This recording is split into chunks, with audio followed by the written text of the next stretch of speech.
Good morning, friends. Welcome to Newspaper Manthan. Today's date is 26 June 2020, and we shall discuss today's important news articles. Now, coming to the first news article, that is India reiterates cultural linkages with Nepal. This news has come today because Nepal is going to amend its Citizenship Act, which will likely affect a large number of families that have cross-border kinship with India. We know that people of India and Nepal have shared deep-rooted and familial bonds for ages, which also reflects the civilizational and cultural linkages between India and Nepal. जो अभी नेपाल की जो ruling Nepal communist party है वो citizenship में amend करने वाली है सिटीजनशिप एक्ट में नेपाल के, जिससे क्या होगा कि जो कोई भी फॉरेन बॉर्न वुमेन होगी अगर वो किसी नेपाली से शादी करती है तो उसे मिनिमम 7 साल रहना पड़ेगा नेपाल में ताकि उसको सिटीजनशिप मिल सके। तो इससे क्या होगा, इससे यह होगा कि जो नेपाल जो इंडिया का जो तराई रीजन है जो कि यूपी एंड बिहार का जो बॉर्डर है नेपाल के साथ, वहाँ से हमें पता है कि बहुत सारे वीमेन नेपाल शादी करके जाते हैं तो उन्हें 7 साल तक वेट करना पड़ेगा before they can be granted Nepali citizenship. The decision of NCP's secretariat to go ahead with the amendments drew prompt opposition from the Nepali Congress and the leader from its plain areas, which have extensive cross-border kinship with Uttar Pradesh and Bihar. India has in the past described the relation as roti beti, bread and bride. So, Nepal के साथ हमारा open border relationship है and हम देखते आ रहे हैं कि जो नेपाल का जो प्लेन एरिया है जो कि बिहार एंड यूपी से लगता है जो बॉर्डर, वहाँ से मैरिज रिलेशनशिप सदियों से चला आ रहा है। अगर ये अमेंडमेंट आता है नेपाल के कॉन्स्टिट्यूशन में तो इससे इंडियन वीमेन जो कि नेपाल जाती हैं शादी होके उन्हें बहुत अफेक्ट होगा। उन्हें 7 साल तक वेट करना पड़ सकता है before they can be granted citizenship. But we also see now that there are certain tensions between India and Nepal. Even China is ingressing into Nepal, which is threatening India's hold in Nepal. So the current rulers of Nepal do not subscribe to this emotional aspect of bilateral ties and want it modified. So जो अभी के जो मौजूदा rulers हैं नेपाल में जो कि Nepal communist party है वह इस इमोशनल एस्पेक्ट को नहीं मानती एंड वो चाहते हैं कि ये चेंज हो, बिकॉज अभी जो रिलेशनशिप चेंज हो रहे हैं इंडिया एंड नेपाल के बीच में वह भी उसका यह भी उसका एक एस्पेक्ट है। बट अभी तक इंडिया का रिएक्शन क्या रहा है इस मुद्दे पे? India has maintain silence about the difficulties the amendments will cause for families with cross border ties. So India has not given any response to the upcoming amendment that could affect the relationship between India and Nepal. अभी तक India ने कोई भी reaction नहीं दिया है, तो we will see in future how India will react if the amendment comes into act. Now coming to the second news item, that is panchayats to get 10 lakh crore till 2026. The Ministry of Panchayati Raj, the Panchayati Raj Ministry, has pitched for a 5-fold increase in Finance Commission's funding for rural local bodies.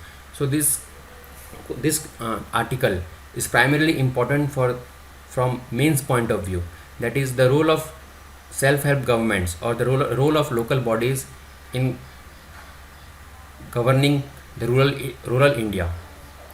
The ministry has asked the Finance Commission for 10 lakh crore to be allocated for the 2020-21 to 2025-26 period in comparison to the 2 lakh crore allocated under the 14th Finance Commission.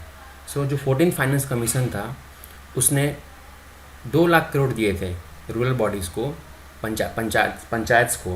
But right now the panchayati raj ministry has asked for 5-fold increase. That is जो panchayat ministry है वो बोल रहा है कि 10 लाख करोड़ तक दिया जाए पंचायत को ताकि वह रूरल एरिया के लिए और अच्छे से काम कर सके। It has noted that allocation has tripled between 13 and 14 finance commission as well. So the panchayati raj ministry is trying or is asking the Finance Commission to raise the allocations that are given to the panchayats. An impact evaluation study showed a 78% utilization rate for finance commission grants between 2015 and 2019. सो एक study जो किया गया था उससे यह पता चलता है कि 78% यूटिलाइजेशन है, जितने भी ग्रांट मिलते हैं फाइनेंस कमीशन के थ्रू पंचायत को, उसका 78% विलेज डेवलपमेंट में यूज़ हो रहा है, जो कि एक बहुत अच्छा रेट है. Road construction and maintenance as well as drinking water supply have been the major projects carried out by the panchayats using finance commission grants. The 2.63 lakh panchayats across the country have 29 functions under their ambit according to the 11th schedule of the constitution. So जो 11th schedule of the constitution है उसके अंदर 29 functions है जो कि एक पंचायत करती है, like road construction, maintenance, drinking water supply and और भी बहुत सारे हैं जो कि हमें लक्ष्मीकांत में मिल जाएगा, लक्ष्मीकांत किताब में. सो जो फंड मिलेगा उससे और भी यह बहुत अच्छे से काम कर पाएंगी local bodies for the villages. Panchayats have also gain importance as crucial nodal points in time of crisis. हम देख रहे हैं कि अभी जो कोविड-19 का टाइम है उसमें भी पंचायत बहुत एक्टिवली काम कर रही है, क्वारंटीन सेंटर बना के उनके लिए लोगों को जो बाहर से आ रहे हैं माइग्रेंट लेबर्स, उनके लिए खाना बना के उनका मेंटेनेंस करके. सो पंचायत का बहुत इम्पॉर्टेंट रोल है in self help government. Even Gandhi ji ने भी जो बोला था कि गो बैक टू विलेजेस और मेक विलेजेस सेल्फ सफिशिएंट, उसका भी ये पंचायत एक बहुत इम्पॉर्टेंट हिस्सा है. However, a major challenge during the pandemic and lockdown was the most panchayats could not provide cooked food at short notice. So जब कोविड-19 कारण बहुत ज़्यादा प्रेशर हो गया पंचायत पे and because of the पॉसिटी of the resources they could not provide cooked food at short notice. So resources की कमी की वजह से भी उनके ऊपर बहुत प्रेशर हुआ एंड शॉर्टेजेस हुआ फूड का. बट इसी को देखते हुए the Panchayati Raj Ministry has recommended the Finance Commission for a 5-fold increase in the funds that are allocated to the panchayats. It has proposed that community kitchens be set up in each panchayat to be operated by local self-help groups. So यहाँ पे SSG का भी बहुत important role होगा. अगर वो पंचायत के साथ पार्टनर करके विलेज के डेवलपमेंट में काम करेंगे तो इससे जो ग्रास रूट डेमोक्रेसी है वो भी बहुत डेवलप होगा इंडिया में. Moreover, the new Garib Kalyan Rozgar Abhiyan will depend on panchayats to generate employment for newly returned migrant workers. प्रधानमंत्री मोदी ने भी जो अभी गरीब कल्याण रोजगार अभियान जो लॉन्च किया था उसमें भी पंचायत का बहुत अहम रोल होगा, ताकि वह जो माइग्रेंट्स आ रहे हैं डिफरेंट स्टेट से उन्हें वह टाइमली एम्प्लॉयमेंट प्रोवाइड कर सके ताकि उनका लाइवलीहुड बचा रहे. The chief ministers of Bihar, Jharkhand, Punjab, Himachal Pradesh, Rajasthan, Kerala, Odisha are holding regular video conferences with sarpanches to view COVID-19 control and employment generation measures. So these are the states which are quite active with their panchayats through video conferences in monitoring the COVID-19 control situation as well as employment generation measures. Now coming to the next news article, that is Students Union seek recall of EIA draft. What is EIA? EIA is Environmental Impact Assessment. So various student unions and from colleges as well as universities across the country have petitioned the Union Environment Minister Mr. Prakash Javadekar to put the draft of the proposed EIA 2020 on hold. The notification is the proposed update to the existing EIA 2006 that prescribes the procedure for industries to assess the ecological and environmental impact of their proposed activity and the mechanism whereby these would be assessed by experts committees appointed by the ministry. So we know that the EIA 2006 is a statutory measure or a statutory process under the Environmental Protection Act 1986. Originally the EIA came in 1994 and it is a statutory process. and an environmental impact assessment has to be done of an area where industries will be set up, and this would be assessed by expert committees appointed by the ministry. So why this news came right now? Because of the dispute. What is the dispute? The key point of the dispute with the proposed draft are that it shortens the period of public consultation hearings to a maximum of 40 days and reduces from 30 to 20 days the time provided for the public to submit their responses during a public hearing for any application seeking environmental creation. So, in the proposed draft, what has been done is the maximum time given for the public consultation has been reduced to only 40 days, and the original time provided for the public to submit their responses was 30 days. So this has also been reduced to 20 days. This, according to the petitioners, would hinder public access in places where information was not easily accessible or areas in which people were not familiar with the process. So यहाँ पे क्या होगा कि जो लोग project से affect हो सकते हैं उनके पास बहुत कम टाइम होगा अपना रेस्पॉन्सेस फाइल करने के लिए.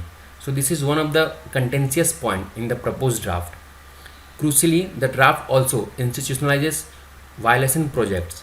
Under a provision issued in 2017, it allows projects that have come up flouting environmental norms to be reviewed by a committee of experts, and if they so decree, legalize the project after paying a fine. So 2017 में जो notification आया था उसके अंदर जो भी project मिले थे, तो अभी क्या हुआ इस प्रपोज ड्राफ्ट के अंडर में जो भी प्रोजेक्ट मिले थे, अगर उन्हें कमेटी ऑफ एक्सपर्ट्स बोलता है कि ये प्रोजेक्ट सही नहीं है, तो जो भी प्रोजेक्ट के मालिक हैं वो बस एक फ़ाइन दे के बच जाएंगे.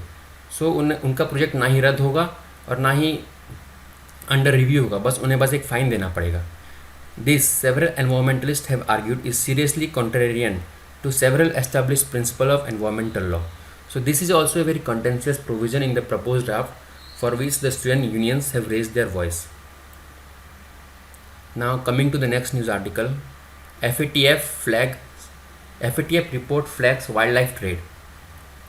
In its first global report on the illegal wildlife trade, the FATF, that is the Financial Action Task Force, has described it as a global threat which has also links with other organized crimes such as modern slavery, drug trafficking and arms trade. So this news is about the illegal trade in wildlife which is done across the world. So the FATF describes it as a global threat which has also connections with other forms of suppression or exploitations like modern slavery, drug trafficking and arms trade.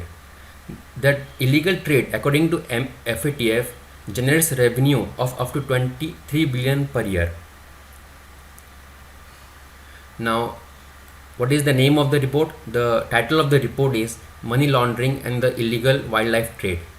The report says that criminals are frequently misusing the legitimate wildlife trade as well as other import-export type businesses as a front to move and hide illegal proceeds from wildlife crime. So, those who are indulged in such crimes, they are using various modes like exports and import businesses as well as legitimate wildlife trade to hide the proceeds, to hide the incomes that they are earning from wildlife crimes. They also rely regularly on corruption, complex fraud and tax evasion.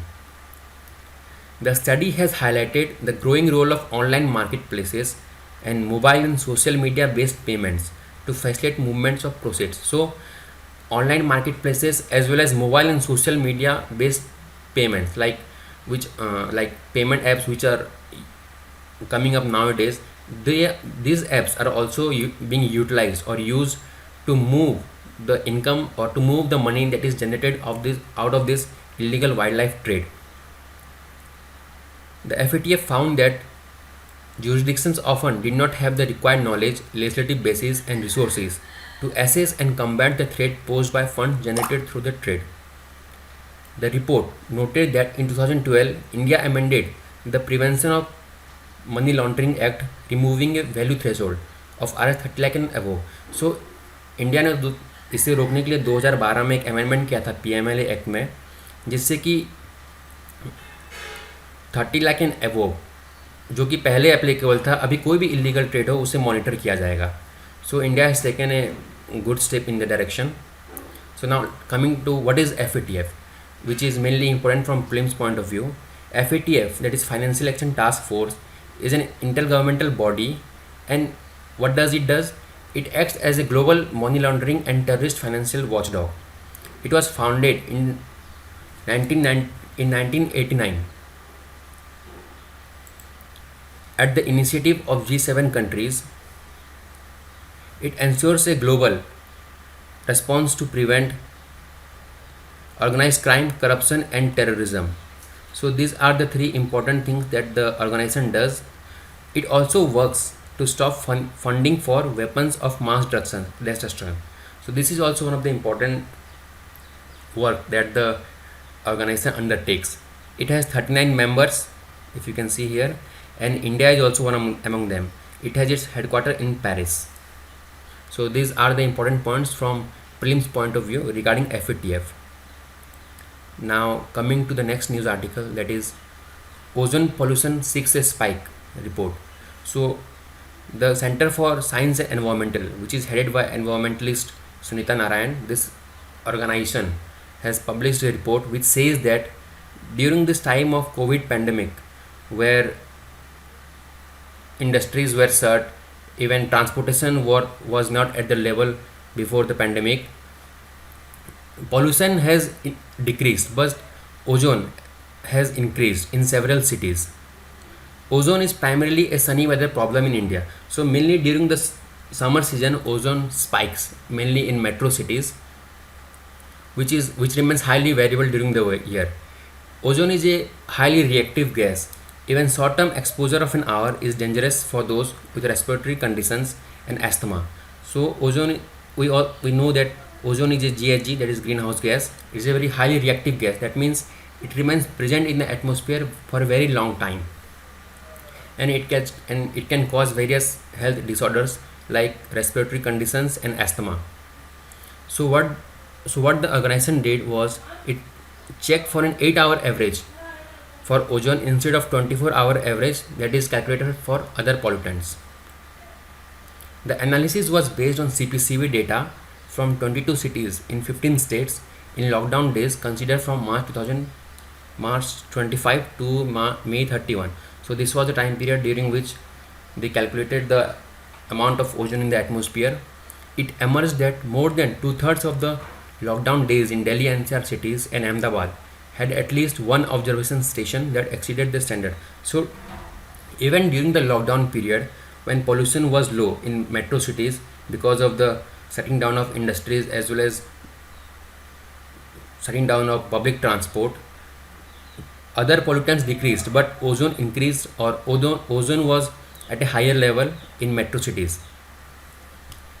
Ozone is not directly emitted by any source but is formed by photochemical reactions between oxides of nitrogen and other volatile compounds, organic compounds. So how ozone is formed? It is formed by photochemical reaction, that is because of sunlight and oxides of nitrogen and VOC, that is volatile organic compounds, and gases in the air under the influence of sunlight and heat. So this is how ozone is formed.